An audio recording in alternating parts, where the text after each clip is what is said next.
So these are the 7 deal killers that you will see when a deal falls through between a marketing agency owner and a buyer. It's always one of these. So let's work our way through them. There's 7. We'll go through them really quickly. Number 1 is owner dependency. And obviously, every entrepreneur guru will tell you this time and time again, but it's true. If there is an issue with the founder after the acquisition and the founder leaves, then the business stops. So because of that, if there is a dependency on the owner, before the buyer makes an offer, they're going to discount the valuation of your business by 30 to 50%. So the business that they're buying needs to have the ability for the founder to just be able to walk away or take a 2-week holiday without everything falling to pieces. If not, then the buyer is effectively buying themselves a job, not a company. Number 2 is client concentration. Now, virtually every seller that I speak to with client concentration is in denial. They feel that the client concentration represents a good thing, a good relationship with a big buyer. Often this relationship has been over many years. But the fact is, and I've seen this happen, if that client walks away, then you don't have a business. And I have a really great client right now who went through this with Fox, that was bought by Disney, and Fox pulled out of all of their relationships with marketing agencies, and they shrank overnight by over half. So it's not something that you want to create in a business. You want to make sure that you have no client concentration, or if you do have client concentration, that it's minimal, less than 15% is ideal. Number 3, that you have no recurring revenue. So project-based agencies are systematically discounted against retainer businesses. A buyer purchasing a project agency is buying a pipeline that disappears the moment that that deal closes. A retainer agency comes with contracted, predictable, forward revenue. And that's why agencies with retainers will get a much better valuation than agencies that just work on a project basis. Number 4, the personal brand trap. Now, if anybody buys my business, this might be something that I will suffer from. I think you've got to get the balance right, because leadership from a figure that is well known is one thing, but if the founder is the brand, then the brand leaves as soon as the founder does.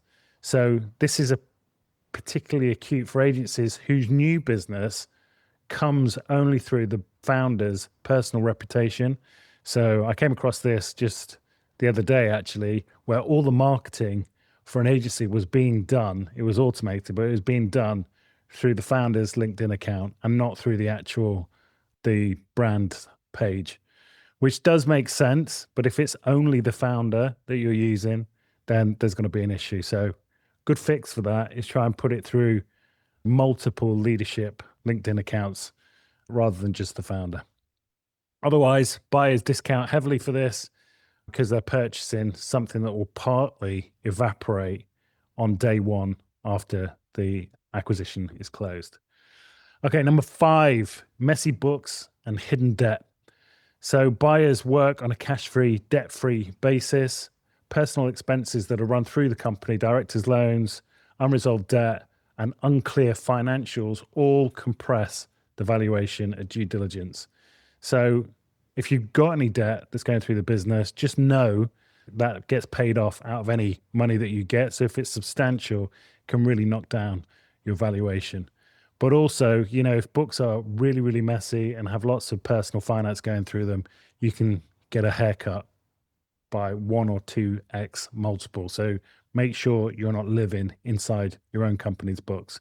Killer number 6, no growth story. So if you are flat or going backwards, then quite often you'll see a discount on the valuation. Private equity actually likes really solid businesses. So if you're very similar revenue and margins year after year, it's not necessarily a massively bad thing, but you want to be seeing some growth there, because obviously inflation and other things are going to be shrinking that over time as an investment.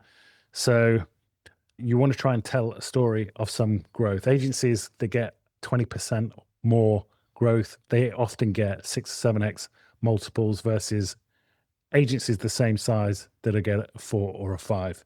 So remember, buyers are purchasing the future, not the present.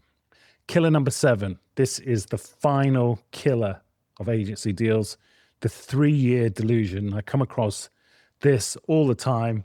I'm speaking to agency owners, and they are trapped in this delusion of selling in 3 years.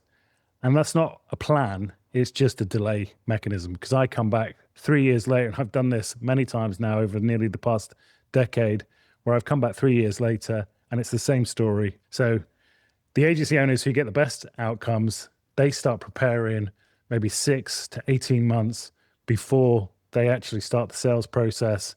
And then they can get all of these other issues that I've raised cleaned up before they go to market. And then they get the best price.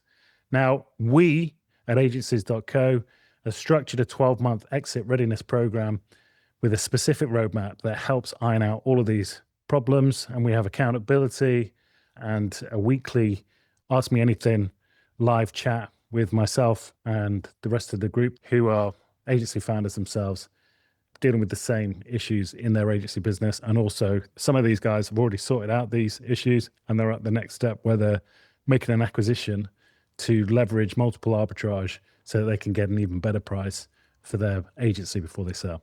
Anyway, my name's Andy Day. I'm the founder and CEO of Capital A and agencies.co. Make sure you like or follow if you want more of this sort of advice.